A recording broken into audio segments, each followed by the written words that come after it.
உங்களுக்கு நார்மலாக கருத்தரிப்பதற்கான வாய்ப்பே இல்லை என்கிற ஒரு ரிப்போர்ட் கொடுத்தாங்க. நாங்கள் ஒரு தீர்மானம் எடுத்தோம்.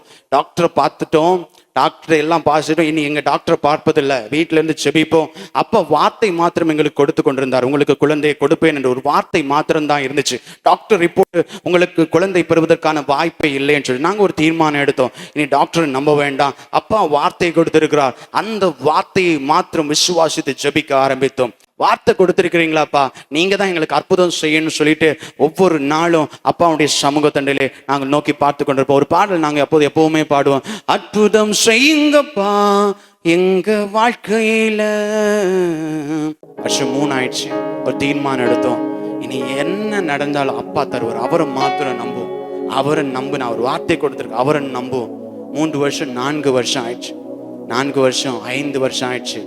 5 வருடத்துக்கு பிற்பாடு என் மனைவி நார்மலாக கர்ப்பத்தரிக்கும்படியா தேவன் கிருபை செய்தார். கரங்களை தட்டி அந்த இயேசுவை மகிமைப்படுத்துங்களேன். ஹல்லேலூயா.